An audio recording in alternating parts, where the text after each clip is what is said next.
हरि ओं श्री महागणाधिपतये नमः श्री महासरस्वत्यै नमः श्री गुरुभ्यो नमः हरि ओं सदाशिवसमारम्भां शंकराचार्यमध्यमाम् अस्मदाचार्यपर्यन्तां वन्दे गुरुपरम्परां जगतः पितरं वन्दे पार्वती परमेश्वरं जय गुरुदेव दत्त परमेश्वर स्वरूपమైనటువంటి సృష్టికి నమస్కారాలు చేస్తూ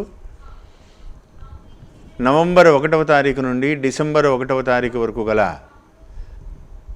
మేషరాశి వారికి నవంబర్ నెల మాస ఫలితాలు ఏ విధంగా ఉంటాయో మీకు తెలియజేస్తాను.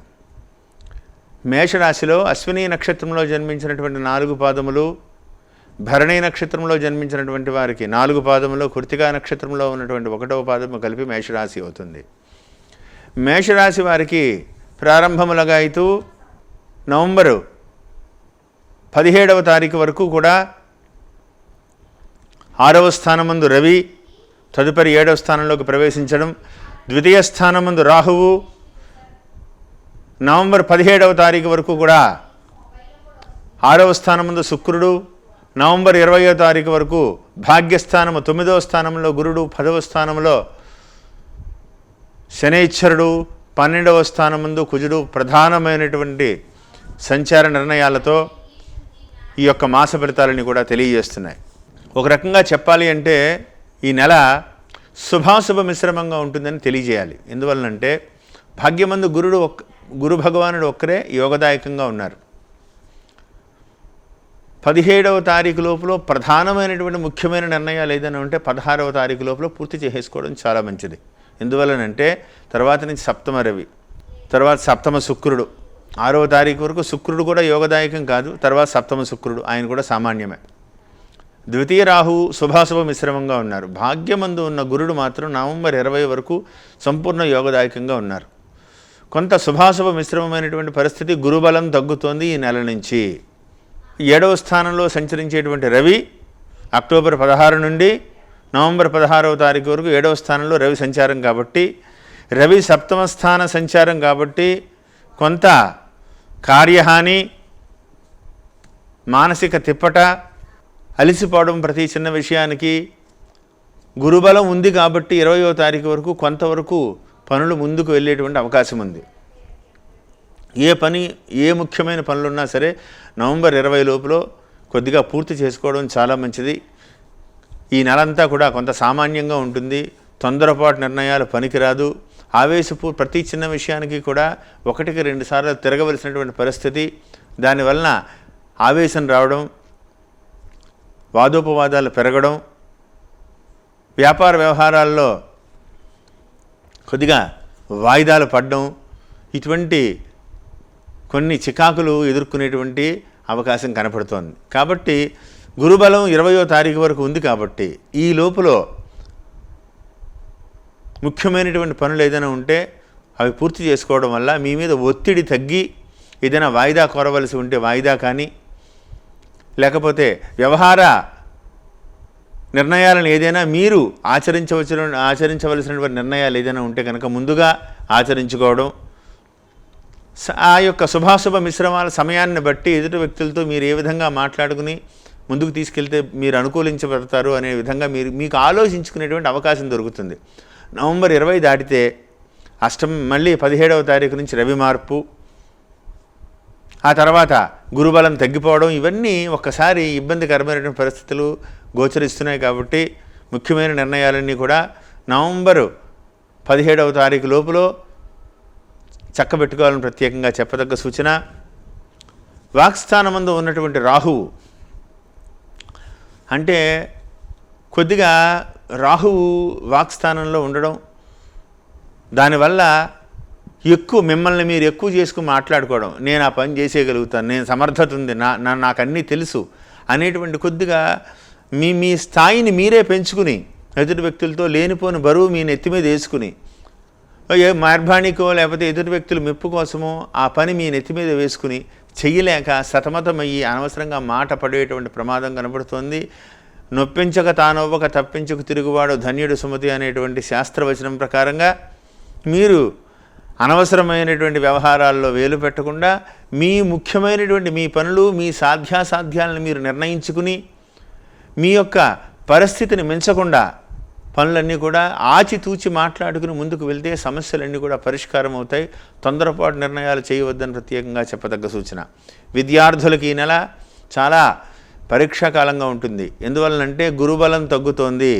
నవంబరు 17వ తారీఖు లోపల ఎగ్జామ్స్ ఉన్న వాళ్ళకైతే కొంతవరకు అనుకూలంగానే ఉంటుంది. కానీ ఆ తర్వాత పరీక్ష వ్యవహారాల్లో ఉన్నవాళ్ళు అయితే మాత్రం కొద్దిగా ఇబ్బంది పడేటువంటి అవకాశాలు కనపడుతోంది. కాబట్టి జాగ్రత్త వహించండి. ఎంత చదివినప్పటికీ కూడా గుర్తు ఉండేటువంటి అవకాశాలు ఉండవు. దానివల్ల కొంత ఇరిటేషన్కి లోనవుతారు. ప్రధానంగా ఏదైనా కాంపిటేటివ్ ఎగ్జామ్స్ ఇట్లాంటివి ఏదైనా ఉంటే కొద్దిగా తర్వాత రాయడం చాలా మంచిది. కాబట్టి ఆలోచించి ముఖ్య నిర్ణయాలు చేసుకోండి. విద్యార్థులకి శుక్రుడు కూడా 7వ స్థానంలోకి రావడం, ఇవన్నీ కూడా మీకు విద్య తప్ప మిగతా అన్నిటి మీద స్నేహితులతోటి వాళ్ళతోటి శుక్రుడి యొక్క స్థితి, రవి నీచబట్టడం, శుక్రుడితో కలవడం, గురుబలం తగ్గిపోవడం, అష్టమంలో కేతు ఉండడం, అనవసరంగా స్నేహితులతో తిరిగి సమయాన్ని పాడు చేసుకుని వృధాగా సమయాన్ని పాడు చేసుకునేటువంటి అవకాశాలు ఎక్కువ కనబడుతున్నాయి. కాబట్టి అతి జాగ్రత్తగా ఉండండి. మాట పట్టింపులకు పోవద్దు. ప్రతి విషయంలోనూ కూడా ఆచితూచి ముఖ్యమైన నిర్ణయాలు తీసుకోవాలని ప్రత్యేకంగా చెప్పదగ్గ సూచన. ఎక్స్పోర్ట్ ఇంపోర్ట్ వ్యాపారస్తులు అయితే మాత్రం చాలా జాగ్రత్తగా ఉండాలి. ప్రధానంగా కొని అమ్మే ట్రేడింగ్ రంగంలో ఉన్న వాళ్ళకి కానీ, ఏదైనా పొలాలు, భూములు, లేకపోతే వస్తువులు ఇలాంటివి కొని అమ్మేటువంటి వ్యాపారస్తులైతే ఒకవేళ నవంబర్ 11వ తారీఖు నుంచి ఈ 17వ తారీఖు లోపులోనే ఇటువంటి కొని అమ్మేటువంటి వ్యవహారాలు ఏదైనా ఉంటే చేసుకోండి. తర్వాత గురుబలం తగ్గిపోవడం వల్ల, మీరు తీసుకునేటువంటి నిర్ణయాల వల్ల గబుక్కుని మీరు మీ లాభం ఆశించి కొద్దిగా ఎక్కువ డబ్బులతో మీరు కొంటారు. దాన్ని మీరు తిరిగి అమ్మలేక అనుకున్న డబ్బులు రాక 17వ తారీఖు దాటితే ఇన్వెస్ట్మెంట్స్ అన్నీ కూడా ఇరుకున పడేటువంటి ప్రమాదం కనబడుతోంది. అతి జాగ్రత్త నిర్ణయాలు తీసుకోండి. ప్రతి విషయంలో కూడా పెద్దల సలహా పాటించుకోండి. దూర ప్రయాణాలు ప్రయాణించే ముందు జాగ్రత్త. ఆరోగ్య విషయంలో చాలా జాగ్రత్తగా ఉండాలి.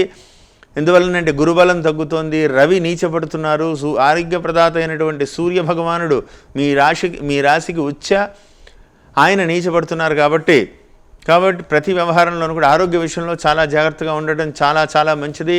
స్త్రీల ఆరోగ్య విషయంలో మాత్రం ఈ రాశిలో జన్మించినటువంటి స్త్రీలకి మీ పనిని గుర్తించక కుటుంబంలో కానీ, లేకపోతే మీ యొక్క ఉద్యోగం చేసేటువంటి కార్యాలయాల్లో కానీ మీ కష్టాన్ని ఎదుటి వ్యక్తులు గుర్తించకుండా ఆ పని ఏదో వాళ్ళ వల్లే జరిగినట్టు, వాళ్ళే ఏదో గొప్పవాళ్ళు అన్నట్టు మిమ్మల్ని తక్కువ చేసి మాట్లాడడం కొంత మానసికంగా మిమ్మల్ని బాధిస్తుంది. కాబట్టి మీరు కూడా సమయానికి తగ్గట్టుగా అనవసరమైనటువంటి వ్యవహారాలు నెత్తి మీద వేసుకోకుండా ప్రతి విషయంలోనూ కూడా ఆచితూచి ముందుకు వెళ్ళండి. ఆరోగ్య విషయంలో చాలా జాగ్రత్తగా ఉండాలి. ప్రతినిత్యము కూడా సూర్య భగవానుడి యొక్క నమస్కారం చేసుకోండి. ప్రతిరోజు కూడా ఒక్కసారైనా సరే ఆదిత్య హృదయం పారాయణం మీకు చాలా ఆరోగ్య విషయంలో కానీ, వ్యవహార విషయంలో కానీ ఊరటనిస్తుంది. సూర్య భగవానుని ఎక్కువగా ఈ నెలలో మీరు పూజించడం వల్ల మానసిక ఆందోళనకి గురి అవ్వకుండా చాలా అనుకూలమైనటువంటి పరిస్థితులు మీకు కలిగి ముందుకు పెడతారు. ప్రతి విషయంలోనూ 1-2 సార్లు ఆలోచించి మాట్లాడితే చాలా మంచిది. తొందరపాటుగా మీరు మాట ఇవ్వడం వల్ల ఇచ్చిన మాట నిలబెట్టుకోలేక చాలా కష్టపడేటువంటి ప్రమాదం కనబడుతోంది. జాగ్రత్త వహించాలని ప్రత్యేకంగా చెప్పదగ్గ సూచన. ద్వితీయమందు ఉన్నటువంటి రాహువు వల్ల ఇటువంటి పరిస్థితులు కనబడుతున్నాయి. కాబట్టి రాహువు యొక్క ప్రభావం ద్వితీయమందు కొంతవరకు యోగకారకంగా ఉన్నప్పటికీ కూడా ఆయన యొక్క పరిస్థితుల రీత్యా ఆ రాహువు ఆ స్థాన రీత్యా నాలిక స్థానంలో అబద్ధాలు ఆడిస్తారు. లేకపోతే అనవసరమైనటువంటి పనులను ఎత్తి మీద పడి మీరే మిమ్మల్ని నాకు తెలుసు నేను చేయగలుగుతానని అనవసరంగా ప్రగల్భాలు పలికి ఎదుటి వ్యక్తుల దగ్గర మాట పోయేటువంటి ప్రమాదం కనబడుతోంది. చాలా బ్యాలెన్స్గా ఉంటే చాలా మంచిదని ప్రత్యేకంగా చెప్పదగ్గ సూచన. తొందరపాటు నిర్ణయాలు చేయొద్దు, తొందరపాటు మాటలు ఇవ్వవద్దు. వ్యక్తిగతమైనటువంటి సమస్యలు తప్ప ఎదుటి వ్యక్తుల యొక్క సమస్యలు మీద వేసుకుంటే కష్టం కొనితేరి తెచ్చుకున్నట్టే. కాబట్టి ఆచితూచి మాట్లాడుకుంటూ ముందుకు వెళ్ళండి. శివారాధన, సూర్యారాధన మీకు ఈ నెలలో మంచి ఫలితాలను ఇస్తుంది. ఈ నెలలో ఉండేటువంటి కార్తీక మాసంలో ఒక సోమవారం రోజున పరమేశ్వరుడికి పంచామృతాలతో అభిషేకం చేసుకుని ఉపవాసం ఉండి సాయంత్రం నక్షత్ర దర్శనం చేసిన తర్వాత బ్రాహ్మణులకి స్వయంపాక దానం ఇచ్చి అప్పుడు భోజనం చేయండి. లేదా పేదవాళ్ళకి నల్లటి కంబళి లేదా గోధుమ రంగులో ఉన్నటువంటి కంబలి ఇటువంటివి దానం చేయడం వల్ల కొంతవరకు అనుకూలమైనటువంటి పరిస్థితులు కనబడుతున్నాయి. ఆరోగ్య విషయంలో చాలా జాగ్రత్తలు వహించండి, తొందరపాటు నిర్ణయాలు చేయవద్దు. ఈ నెలలో సంభవించబోయేటువంటి తుంగభద్రా నది యొక్క పుష్కర స్నానం చేసి మీకు ఇంకా అనుకూలమైనటువంటి పరిస్థితులు తెచ్చుకుని అభివృద్ధిలోకి వస్తారని కోరుకుంటూ జై గురుదేవ దత్త. శుభం.